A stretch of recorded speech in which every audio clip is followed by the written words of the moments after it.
आप देख रहे हैं सीधा सौदा और नीरज जी और मेरी टीम अब तक 6 स्टॉक आपको बता चुके हैं। एसजीएक्स निफ्टी का जो इंडिकेशन है वो मोरलेस 33-34 अंक नीचे अभी ट्रेड कर रहा है, नहीं फ्लैट टू निगेटिव टोन के साथ कामकाज होता हुआ। वॉल्यूम थिन रहेंगे। सेक्टर्स में आप 2-3 सेक्टर पर ध्यान रखेंगे। बैंकिंग में थोड़ा बहुत शायद प्रेशर देखने को मिला, लेकिन आईटी शायद सेफगार्ड करता हुआ दिखाई पड़े। और रियल स्टेट के ऊपर हमने बातचीत की और कई सारे स्टॉक्स को शामिल भी किया है।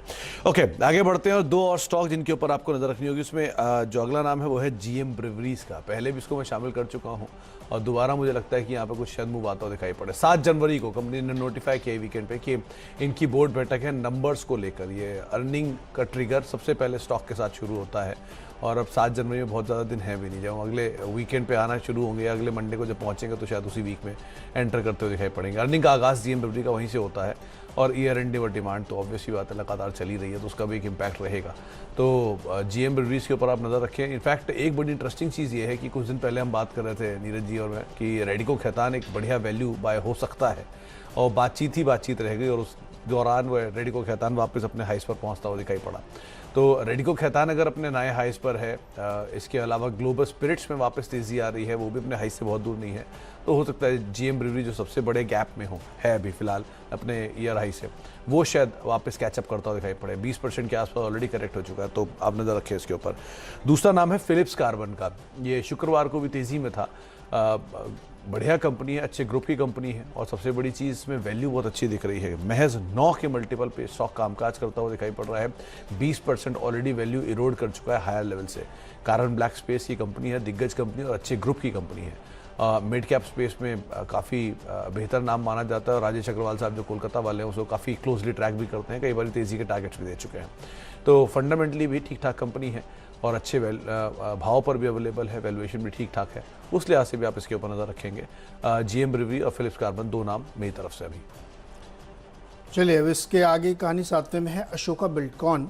और इनके लिए अच्छी खबर ये है कि अच्छी खबर इनके लिए क्या, अच्छी खबर तो ब्लैकस्टोन के लिए है, ब्लैक रॉक के लिए, जिन्होंने इनके करीब 5 प्रोजेक्ट ऐसे हैं अलग अलग टोलवेज जो हैं उसको खरीदने का फैसला किया। और ये डील जो है करीब 1337 करोड़ रुपए में होने वाली है। तो इनके अलग, जैसे अशोका हाईवे है भंडारा की, अशोका हाईवे दुर्ग है, अशोका बेलगाम धारवाड़ है, अशोका संबलपुर है, अशोका दानकुनी है। इनको जो है उन्होंने कंसेशंस को बेचने का फैसला किया है। तो इसकी वजह से मुझे लगता है स्टॉक में थोड़ा सा रडार पर रहना चाहिए। और टाइमेक्स अगला स्टॉक जहाँ पे कई सारे ब्रांड्स इन्होंने, जो फैशनेबल ब्रांड्स इन्होंने खरीदे हैं। एक बड़ी दिलचस्प बात है, आपके मोबाइल पे फ़ोन पे घड़ी आती है और सड़क चलते हुए 10 जगह आपको टाइम पता चल सकता है, लेकिन सबसे बड़ी चीज़ आपको मोबाइल, उसके बावजूद जो महंगी घड़ियां हैं वो बिक रही हैं। अगर आप किसी भी बड़ी घड़ी की दुकान में जाके देखें, जैसे इथॉस उसने ख़रीद लिया था, तो उसमें कोई कमी नहीं आई। इसका मतलब घड़ी पहनने का शौक़ अभी सिर्फ इस बात के लिए नहीं है कि आपको टाइम देखना है। इससे पता लगता है कि आपका समय कितना अच्छा चल रहा है। जितनी अच्छी घड़ी आप पहनेंगे उतना अच्छा टाइम चल रहा है आपका, है ना। इसलिए मुझे ऐसी बात पर आ रही है, पहले महंगे मकान, महंगी जमीनें, अब महंगी घड़ियां। नीरज जी, मॉल में इतना रश है, घुस नहीं पा रहा हूँ, आप सर्वे कैसे कर पा रहे हो?